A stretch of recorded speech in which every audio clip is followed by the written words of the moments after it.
We try to get our members as far away from Sparta, Kentucky, so they can kind of be a part.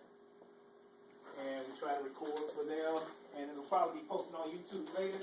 But without further ado, ladies and gentlemen, I introduce you all the way from Project Socialize, Miss Nikki Means. Thank you first for allowing me to come and talk with you about digital marketing. In particular, we're going to spend some time talking about Facebook.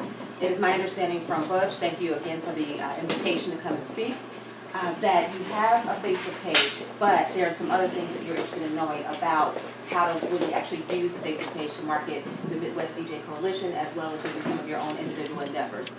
So I'm going to take you through a quick presentation, and then if you have any questions, feel free to ask, and we'll get started, because I know you don't want to sit and listen to me all night. So, again, my name is Nikki Means, and our company is called Project Socialize. We are a digital marketing agency located in the Cincinnati area. We are woman-owned and WBE certified. One of the things that we do for our clients is we help them develop their digital strategy for their companies, and we work with nonprofit organizations. We do work with some entrepreneurs, as well as working with corporations and mid-level or mid-sized businesses. So some things we're going to talk about today is really talking about your brand and what your brand is on Facebook, what you represent, what your story is, and what you're doing to best tell your story. Some other things we're going to talk about is who are you talking to, and then how are you going to communicate with those individuals. So we start thinking about brand, and if you can see okay? Just want to make sure you can see okay. Okay. So we start thinking about brand. You know, what is your brand? You probably hear that a lot, and people saying it's almost probably the most overused word of 2013 to 2014, right? But there is a real meaning behind the concept of branding, and it's what your prospect, your customer, or who you're trying to connect with, it's what they think of you, who they think you are. What's interesting is the public has a perception of what they believe is your brand. You have a perception of what you think is your brand, and the big question is, do those two match? So the story that you have, what you have to offer, what you tell, does it match up with the individuals that you're trying to market your services to? Okay. So one of the things when you think about brand is when you look at the gentleman to the left, what do you think about in terms of his brand? I'm sorry, can't hear you? I would say country artist, but I know it's not. So this is David Guetta, and David Guetta is listed as one of the top 100 DJs. Okay, maybe not in their circles, but technically this is one of the top 100 DJs in the nation. Surprise, surprise. So, but interesting, you said when you see him, you like, is that a country star? Right, country artist. Exactly. If you think of, there's another picture on the other side, another DJ named Chucky. Anybody has even heard of Chucky? I would say rapper. You would say a rapper, exactly. But you know, he's also listed as one of the top 100 DJs in the country, ironically. But some of you have never even heard of him, and or when you see him, who you think he is isn't who perhaps he thinks he is. The interesting story is he actually is popular for playing, his DJ genre, if you will, is house music. Again, some people look and say a rapper, he actually plays more house music than anything. So again, it's kind of that, when someone sees you, when they see the materials you put out to market who you are and what you do they recognize and relate to the story that you're trying to tell? So let's keep going. So what makes up a brand? First of all, if you're a company, you may have a logo. If you think about the Midwest Disc Jockey Coalition, you also have a logo. You visit your Facebook page, you've got your logo, you've got the banner at the top of the page that represents who you are from a visual perspective. When you think about the other aspects of your brand, what's your brand promise? That's the promise that you give to the people that you're serving. So if someone calls you up, they want you to be a DJ for their particular, maybe it's their wedding, maybe it's their party, whatever it may be, do you deliver what they expect you to deliver? Do you deliver what you tell them you're going to deliver? Then there's the physical environment. If you have a location, perhaps, that you DJ at on a consistent basis, does that location actually represent who you are as a DJ? Does that represent the story that you want to tell? And then there's customer service. No matter what your field is, if you're an entrepreneur, if you're a DJ, if you are selling whatever product or service, if someone is not satisfied, how do you handle that experience? How do you deal with them? How do you make it right with them? that's probably the number one thing. Everyone's not always going to be satisfied 100% of the time. But how you handle it after they say they're not satisfied is really the bigger story. It's really the bigger opportunity to win with them. So when you see some of these logos, what do you think about when you see Def Jam recordings in terms of the brand? Original hip hop. Long history. Original hip hop, exactly. Have they delivered what they said they were going to deliver? When you hear an artist that's coming out of Def Jam, when you hear about that artist, is that what you expect to receive from them? Yeah. In the past. Well, okay. So in the past, but lately they have not been delivering what you expect. Okay. What about Beats by Dr. Dre? Overpriced earphones. Overpriced. Okay. What about the quality? Good quality. Great quality. Workmanship is bad, but the sound quality is good. Okay. It's a status symbol too. Yeah. Right, status, right. Okay. I mean, I've seen one of his beatbox, and it's nice. It hooked up Bluetooth, everything. It's nice. So that's an interesting story because you have one person who's like, oh, I like that. But that's just the only item that I The saw. only item, Yeah. okay. But then you have a lot of you who have had additional experiences. So if you think about each one of you telling your story, and if someone were to say, well, what do you think about that Beats by Dre? This gentleman says, oh, you know what, I saw this product, I really liked it. And then what would you say? I would say that I think they're overpriced. The quality of the workmanship is not good. The sound quality is good, but they don't hold up very well. Okay. So when you think about that, that's his brand. He perhaps is not selling to people who know, like you in this room. That's true. The individuals who have the knowledge are not buying his stuff. It's the people who don't have the knowledge, who don't recognize the difference between what's good quality, what's bad quality, etc., and they're doing it for the status. They're the ones that are purchasing that product, and they're the ones that are enjoying it, and they are no wiser that they have possibly purchased a subpar product. Okay. What about Sony? What's your thoughts on that brand? Longevity. Solid. They Trustworthy products. Exactly. So when you hear if you were comparing the Sony brand versus the Beats by Dre brand, again, many of you sound like you would be what they consider kind of evangelists for them. You would speak about that. You might encourage someone to buy a product. You might even have those products yourself. Again, that has to do with their brand. And the last one, BMI. What do you think about when you hear BMI? Royalties. Say it again. Music distributor. Yes. And someone said royalties, Royalties. and then you said, what did you say? I miss them. You miss them? Yeah, because they used to be here in Cincinnati. We used to have all access to it. Okay. So interestingly enough, then, if you're in the Cincinnati area, perhaps you're maybe disappointed in the brand. They're gone. Maybe you don't have the same experience you used to have. All of those things wrapped up equal the brand. And so let's start talking a little bit more about that. So, when you think about your brand, your story, as the Midwest DJ Coalition, what's your story? If someone asked you today, how would you define who you are? Someone tell me.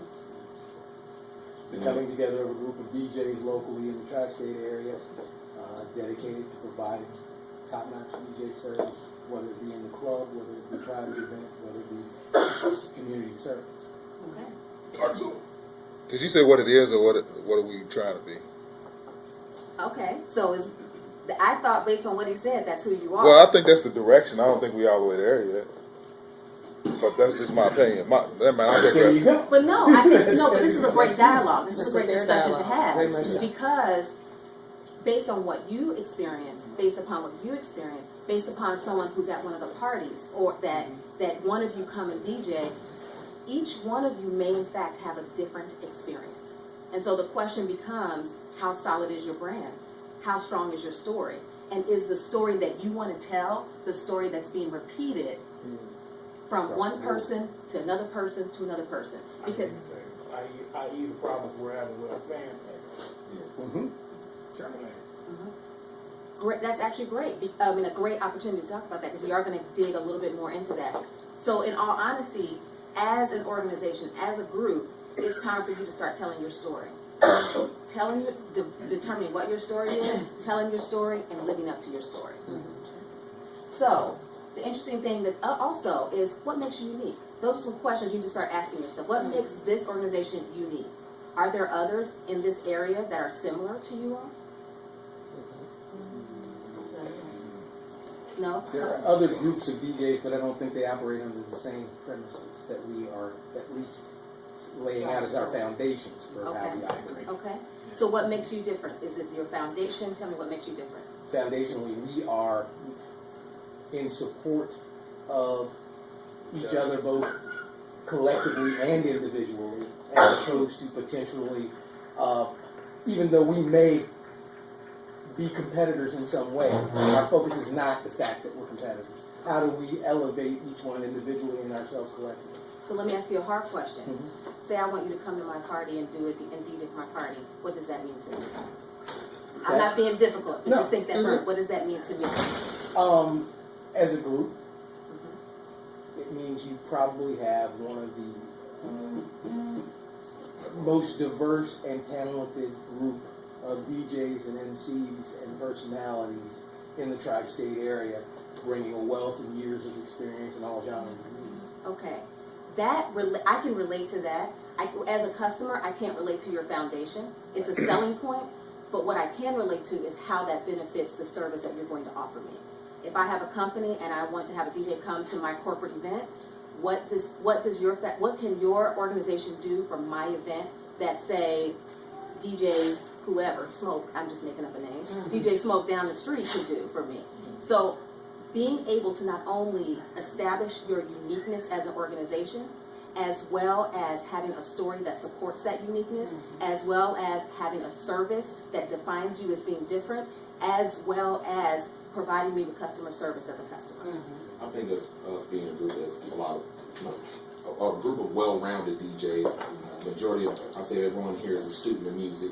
We're all very diverse, and as a client, you want someone that can transition. I mean, I may have 20 different backgrounds in there that like all sorts of different music. So I think you have a big group of well-rounded, well-diverse DJs. Absolutely. That is a very unique and distinctive selling point. As a customer coming to your organization because I've heard about you, I know someone who has used your services before, and when I meet with one of you or all of you collectively, whoever that spokesperson is for the group, knowing and understanding that makes a difference for me as a customer.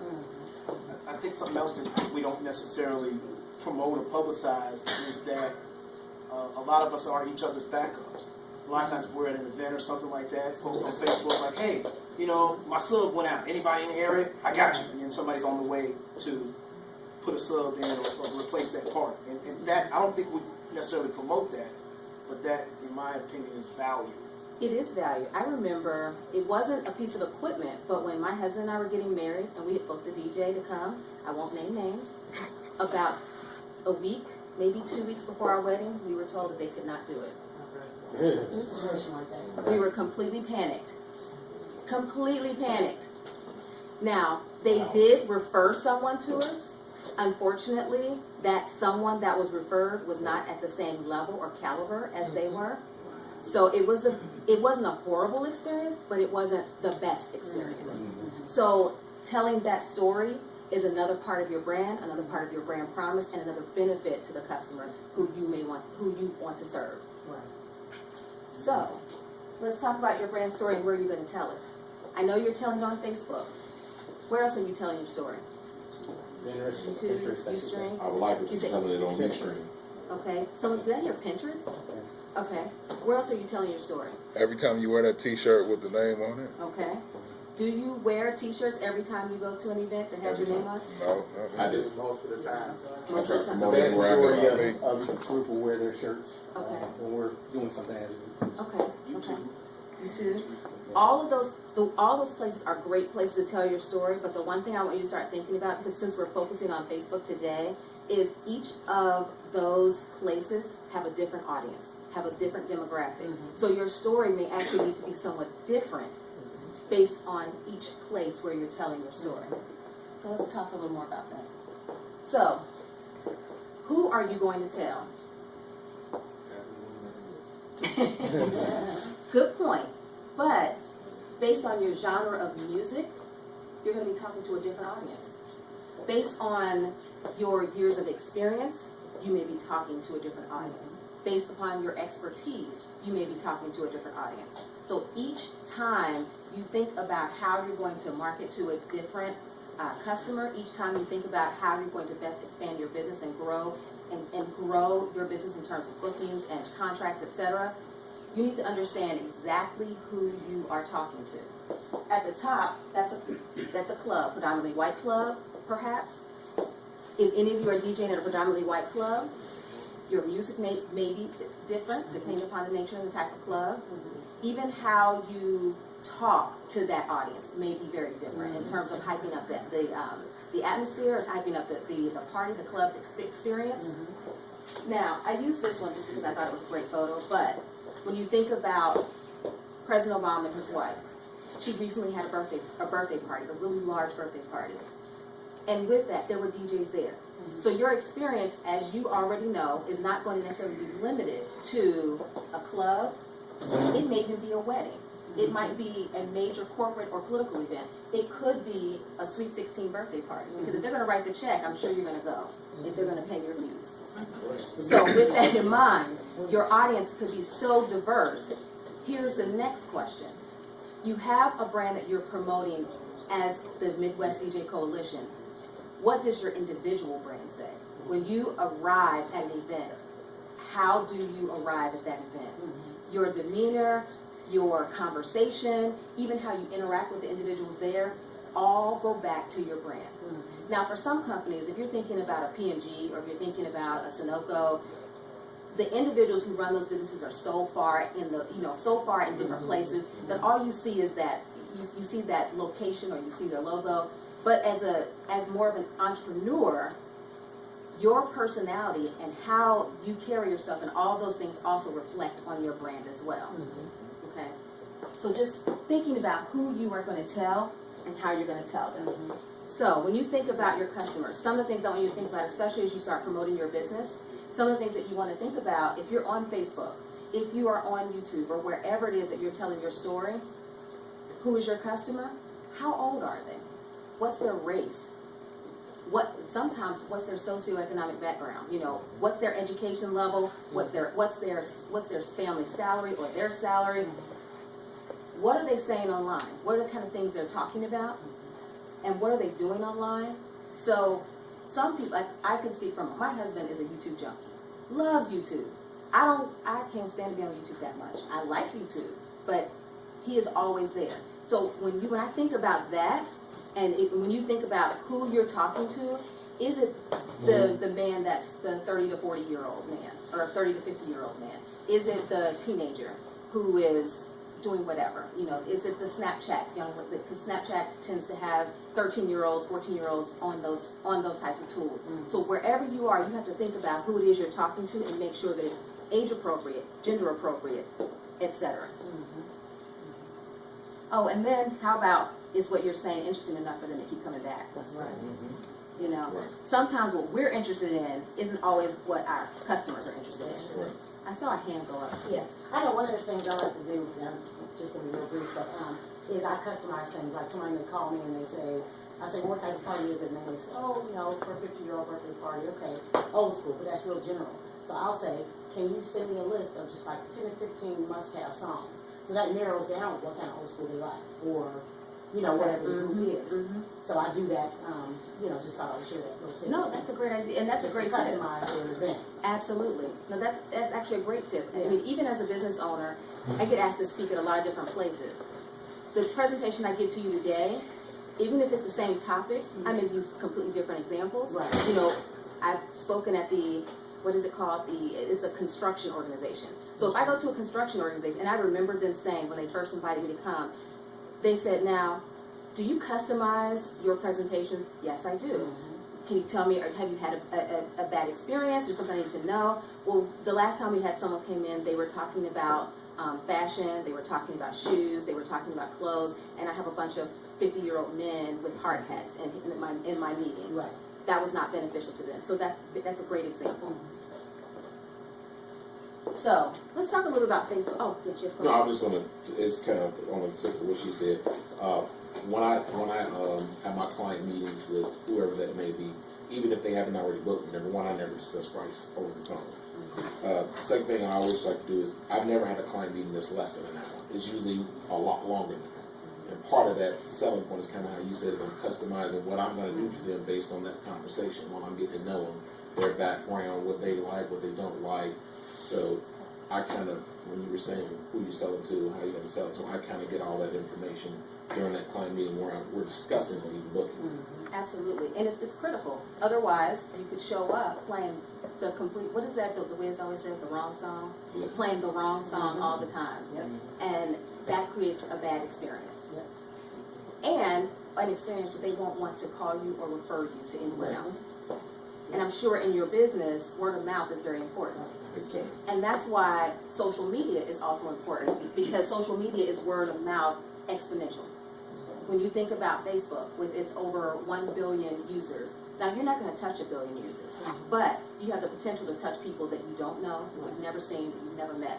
And so even in that, customizing your message when you're on Facebook is also just as important as going to a client meeting and customizing that conversation to that individual. So when you think about Facebook, one of the things that people don't realize is that, you know, obviously social media is a place where you can meet and connect with people, potential customers, etc., that you may have never connected with. The interesting thing, though, is that you have to think about each social network as its own neighborhood with its own set of people. And even in its own neighborhood, its own set of people, Facebook in and of itself is 57% female and 43% male. So, on your business page, have you taken the time to look at the insights or the analytics on your page? Yes. I hear yes, I hear saw Butch's face go, I don't know about that. Yes, no? No. Okay, because take the time on your Facebook page. And here's the other question. Are you using a business page or are you using your personal profile page? We talked about that We earlier. talked about that earlier. Because your personal profile page, while it enables you to connect with more people easily, the bad part is it doesn't give you analytics. Right. The other bad part is it caps you at 5,000 friends. And if you're really popular and you have a lot of people spreading your information around, you're only going to get to 5,000, and at that point you're capped. Now, a business page, while it's more difficult to get your message out, doesn't cap you in terms of users, in terms of followers and fans, etc. So the important thing for you is to be able to think about your long-term growth as opposed to just your short-term growth. One of the tips that we always recommend to business owners is when you start that page, you still keep your personal page, but share stuff off of your business page onto your personal page, as opposed to putting it all on your personal page, because then your business page never grows. Right. Okay, but 57% female. Take a look at your business page. Take a look at the analytics. Do your demographics on your page look like that? Because if it does, then your message may need to be a little different. Right. Okay. Additionally, the largest user base are 35 to 54-year-olds right now. That makes 45% of Facebook users in totality. So when you look at your business page, what's the age range of the people that are on there? And again, are you catering your message to them? So let's talk about usage. 75% of Facebook users log in daily. So how frequently are you posting messages on your Facebook page, your business Facebook page, about what you're doing? 75% of users actually log in daily. So how frequently are you talking about what you're doing? Are you providing them with valuable information? Because they're going to be there daily. Right. Only of the 18 to 34-year-olds, they're the ones that are logging in the most. So interestingly enough, you have a larger demographic in terms of age that are on there, but in terms of daily usage, the age demographic goes down. And then last, each person goes to a different social media site to get different types of information. On Facebook, one of the types of information they go to get is entertainment information. So if you do have a Facebook page and you're trying to grow that audience, entertainment is going to be very important to them. But it's not just entertainment about what you're doing. Also think about entertainment about other, perhaps, DJs in your genre. So what makes it unique about you all is because you all support each other. If you know that one of your other fellow DJs is in a similar genre as you, that's an opportunity for you to promote on your page some of the things that they're doing and cross-promote one another. Because then you can spread that information. Maybe your audience didn't have something to do on Saturday night when you're DJing. But on Sunday night, when one of your other fellow DJs are actually out and doing something, they don't have anything to do. By sharing that information, you're giving them valuable information, and then they'll come back to your page because they know that while you don't have something going on, someone in your network has something going on that they might be interested in. So, we've talked about your customer, we've talked about where you're going to be, let's talk about what you're going to say. One of the things that people don't think about or realize is that Facebook, any social media site, actually requires some strategy behind it. If you really start thinking about more than just, hey, I'm in the bathroom and post a funny picture, or hey, I'm at the grocery store, I'm going to post this funny picture. You can get away with that on your personal page, but when you start marketing your business, you can't always get away with that. If you're going to have some funny pictures, if you're going to have something that's entertainment related, let it relate back to what you're trying to do, because that's what people are coming to your page for. Pretty common sense, but you'd be surprised at some of the things I've seen on business Facebook pages. Right. There was a business that we actually just happened to check out their Facebook page, and it was a restaurant, and we saw on their Facebook page they had pictures of their kids' sporting events, not related at all. So you want to start thinking about how is that relatable to what I'm actually trying to market. It's a great picture. It might have been fun, but what value does that add to the person who visited my page? Additionally, you want to create your story. So early on, this gentleman, I can't think of your name. Phil. Okay. So Phil was talking about what and who the Midwest DJ Coalition is, and then I'm gonna kill your name. Come on. Say it again. Damon. You need to spend some time creating that story, and then each of you finding ways to make it real. Right. And then additionally, you want to think about, as you are starting to tell your story, maybe get together and develop a calendar of events that all of you are doing.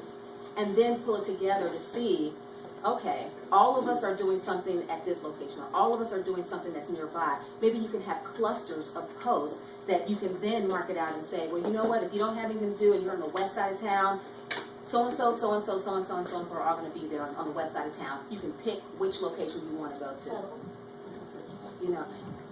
If you start planning where you're going to, not that you individually don't plan, but if you collectively plan where you're going to be, and then how you can share that message, that's what becomes beneficial to the people who are visiting your page. And then additionally, I know this probably sounds kind of convoluted and sounds so in a box, but it really isn't. Taking the time to even think about planning in advance what you're going to say on a day-to-day basis, even writing it out in advance, so that when it's time to post it, you do know that Facebook will let you schedule posts in advance. Take your time. Yes, Facebook will allow you to schedule it. So then, maybe it's a Saturday and you think about everything that's going on for the upcoming week, write your posts out, and then schedule them in advance, and you don't have to worry about it. All you have to do then is come back and see, has anybody commented, has anybody asked a question, etc. Right. So, some things that happen when people don't take the time, and it's companies, individuals, entrepreneurs, it's not just, it happens to the best of us. When you don't take the time to do those things, if you don't listen, and listen means, think about some of the questions that you get on a regular basis on your Facebook page. Think about some of the questions you get on a regular basis from people who are at your events. Some of the questions you get on a regular basis from just people who know you in general. Listen to what they are asking you, and then use that as opportunities to have valuable posts on your Facebook page. People oftentimes fail to to post engaging or interesting content on their Facebook pages. They also don't look at their analytics. So if you don't look at your analytics, how do you really know what worked well? You should be looking at, if you look at your analytics over a month, did you know that in your analytics on Facebook, you can download that data into an Excel spreadsheet? And you can do your own analysis to really look at what works well. Did a video work better than a photo? Did this type of photo work better? You can even see what time what's the best time to post based upon the number of people on your page who've liked your page when they're actually online.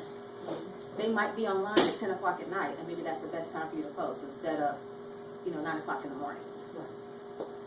And then you need to be consistent. So consistency is key. If I don't know when you're going to post, eventually I'm going to stop coming back because I don't know when you're going to be there. So, additionally, when you start thinking about not listening, not posting engaging content, not looking at your analytics, all of those things cause people to not find your content valuable. At the end of the day, you're putting posts on Facebook because you want someone to book your services. You want them to share about what you've done, and if you post pictures or video of some of your past events, you want to get that out. You want them to see that. If you're not taking the time to do those things we talked about on the last slide, then they're not going to come back. They're not going to visit. You may be talking about off-topic things, and you could be hurting your brand as a DJ, and your brand as DJs collectively. So, some best practices. I know I've talked about a lot of different things in terms of your brand and some things that you can be doing, but there are some additional things that you can do just in terms of growing your audience on Facebook. Again, very key, and it probably sounds like a broken record, no pun intended, but really key. I know that was kind of corny, but at least understanding and knowing your audience. You know, you have to really know, and you may say, yes, I do know my audience, I know who I'm working with, but the next question is, where are you trying to grow? Where are you trying to go to? Because your audience today may be very different than your audience from 5 years ago, may be very different from the audience that you want to have 5 years from now. So when you start thinking strategically about where you are and where you're trying to go, those audiences may be very different. And you may want to start thinking about an approach of blending your content so that you meet some of the needs of the people today, but you're also meeting some of the needs of the people of tomorrow. Additionally, you want to discover what your audience is doing online. Just kind of watch what their posts are. Periodically do some visits. Type in some keywords. You see someone posting on your page and they say something about a concert. Maybe start typing in concerts in this location and start really looking at what they're doing. Because that might mean that maybe on your Facebook page, yes, you're posting about what you're doing. Maybe you're doing some cross promotion of what some of your other, fellow DJs are doing. But there's a concert coming to town that you just think your audience might be interested in. Sharing that would also be very beneficial to them. Your page may be the place to go to get all the information that they need for the specific genre that they're interested in listening to. You want to tap into those conversations. So if you start seeing a hashtag going around on Facebook, right? Maybe it's Throwback Thursday, maybe it's whatever. Tap into those conversations, because if it's trending, then that's what people are talking about. And so you want to tap into those things as well. And then don't assume your customers use Facebook. So your customers may be in other places. And making sure that you know that, because the way some of the changes that Facebook is making, that it's starting to appeal to slightly older demographics. And if you are trying to appeal to a younger demographic, you may need to start thinking, maybe Facebook isn't for me, and maybe Twitter is the place where I need to go, or maybe Snapchat or Instagram or some of the other sites, because that's where the audience that I want to reach is. Some additional best practices for growing your audience. Make sure your posts are relevant. So, what do you think that your audience wants to hear about when they come into your Facebook page? What are the kind of posts that do really well on your page? If it's not a picture or a video montage of a recent event, the best ones are like best practices, tips on party planning, wedding planning. Absolutely. How many of you specialize in maybe weddings? Or that's, okay. What about, the third hand, okay. Any of you specialize in maybe birthday parties? Or do they go kind of hand in hand? They kind of go hand in hand. Mm-hmm. What about? I specialize in anything that's going to paint. I'm just keeping it real. I understand. But some of you may have some expertise, maybe, what about in corporate events? See some hands up. Yeah, this gentleman back here is like, I'm going to raise my hand for every single thing that you said, because that's what I'm doing. I But I understand. approach them differently. They're completely different approach. Mm-hmm. Not only are they completely different approaches, when you're face-to-face, it's also going to be a completely different approach on your Facebook page. And you'll have to start thinking about which area of business which area drives the most business for me, because that might be more of what you talk about in your page, because you need to really tap into exactly what's relevant to that audience. Be succinct, friendly, and conversational. Now, I'm sure all of you are friendly and conversational, But how many times have you seen a post on Facebook and someone is going off on someone? Okay. Yep. That is a brand killer. It is a brand killer because now the mom of the 16-year-old girl who lives in Wyoming that wants you to come and DJ her daughter's Sweet 16 party, who goes to check out your Facebook page and sees you going off on someone, is now scared that you're going to come and go off on someone at little Molly's Sweet 16 birthday party. So just kind of food for thought, thinking about that. Another thing is when you think about causes you take up on Facebook. I know we all have a cause. I know we all are passionate about something. But when it's your business page, think about if that cause is going to grow or hinder your business. Because some causes are great, but are not great for you to jump on the bandwagon. Just Away from politics, period. politics. Well, Yep. And religion. Yep. other areas that you shied away from. Pretty much anything that's on my business page, anything that's any ethnically based issue. Okay. Because my customers, I have Indian customers, Jewish customers, black customers, white customers. So anything that, starts broaching those subjects, now I'm looking for. Right. That's a really good tip because I've seen, we work with clients and we manage their Facebook pages, some of the bigger companies, and that is a huge no-no for a lot of those companies because they are afraid that it's going to be polarizing or it's going to alienate their potential customers, and they don't want to alienate their customers. Obviously, you're sharing photos and videos because some of you even said those work really well on your page. Sometimes ask questions. Is it perhaps something that maybe they want to know what your top pick is for the week? Maybe a new song came out. Maybe you can ask them what they think about this new song. So-and-so, Beyonce came out with this, or whoever came out with whatever. What do you think about this? And get discussion started on your page. The reality is on Facebook is the more on a business page that people like, comment, and share, the more your information goes into the newsfeed. And most people view their content from the newsfeed. So you want to get information that's easily shareable on your page. Okay? Give access to exclusive information. Maybe if they follow your page, maybe they'll get advance notification of something. I don't know what that something is, but your area, your industry. If you're doing things at clubs, maybe they can get advance notification about ticket sales. If you're doing something that's concert related, they get advance notification about that. But try to give them some exclusives. Be timely about posting current events, holidays. When it's the 4th of July, everybody's talking about the 4th of July.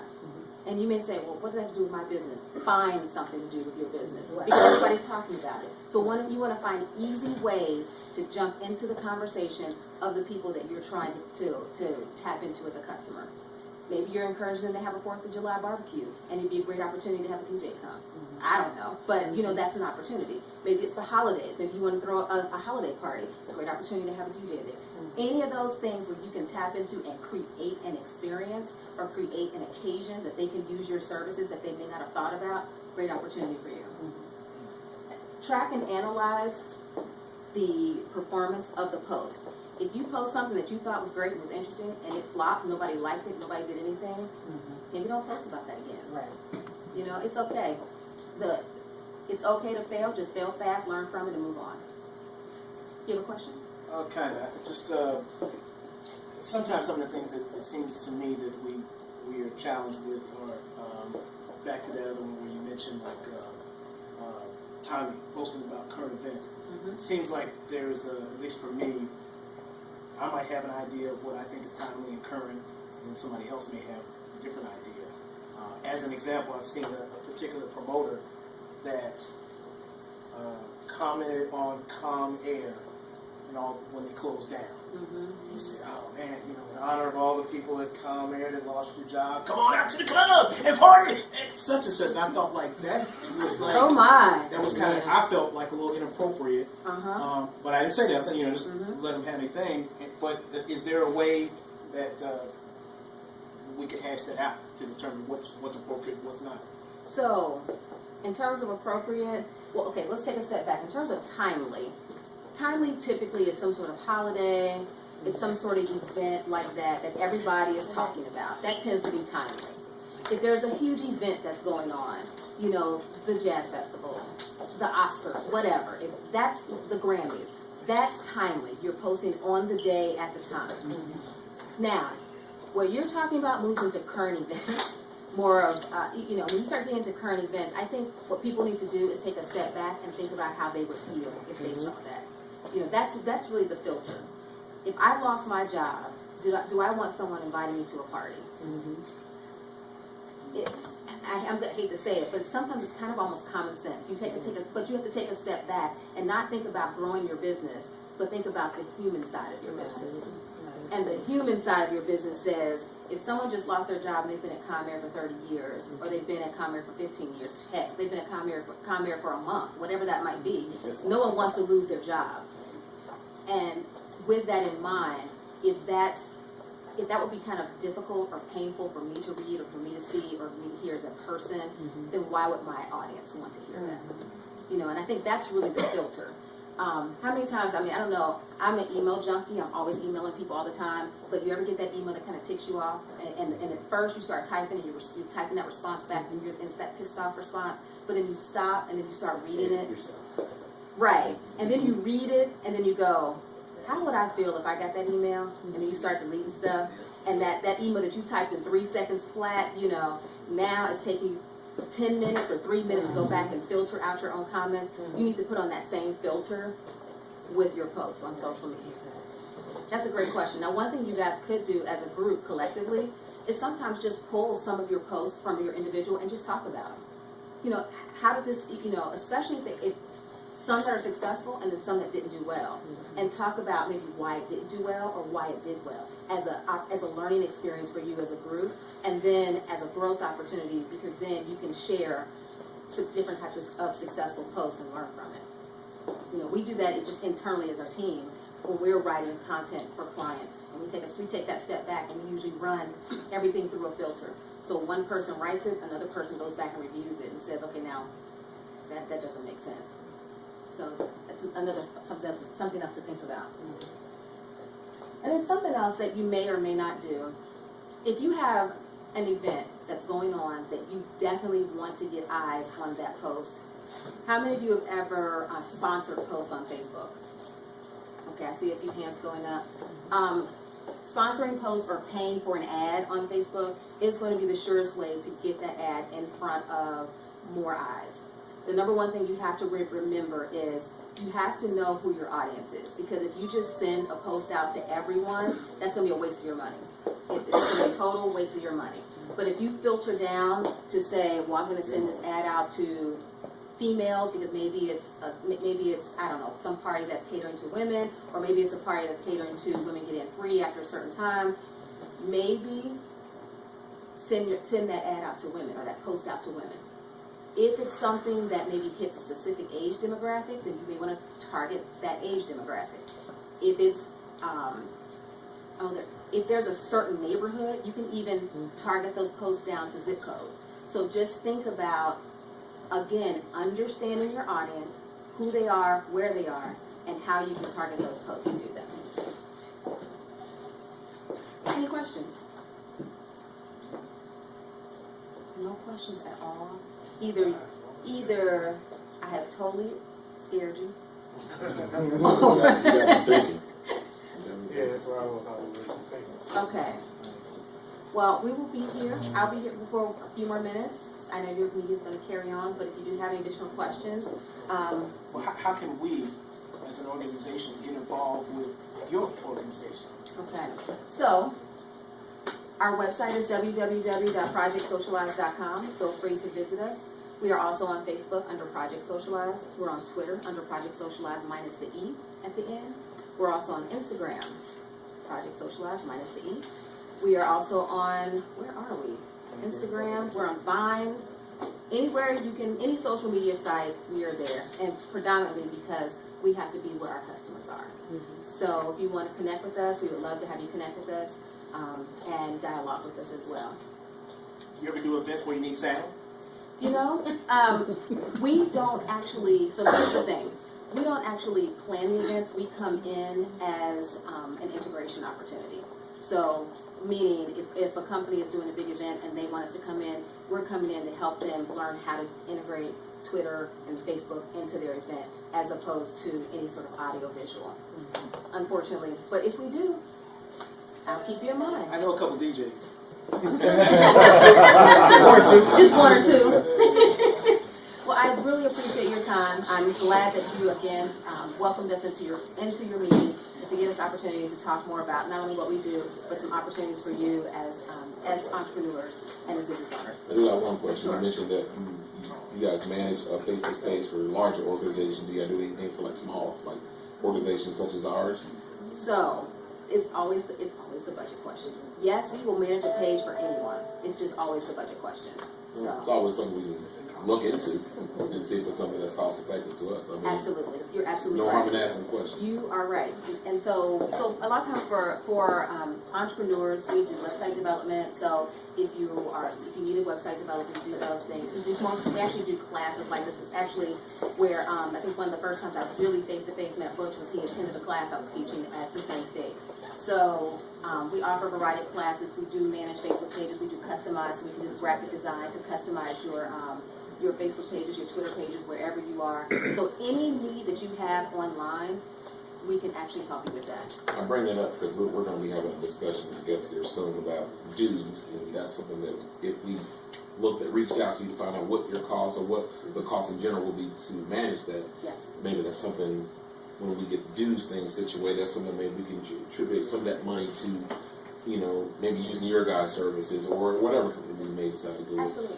to pay for that. Absolutely, and I appreciate I appreciate the question. So thank you very much for asking. I definitely will like to have you reach out and we can talk about that. Okay. Because we actually one of our employees used to work for I can't think of the name of it. It was a DJ association in California.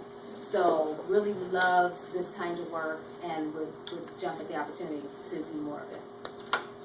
So, thank you again. Like I said, if you have any more questions, feel free to stop us. We'll be here for a few more minutes afterwards. And then, if you're on Facebook and you like us, ask us a question on Facebook. We'll answer you there too. All right.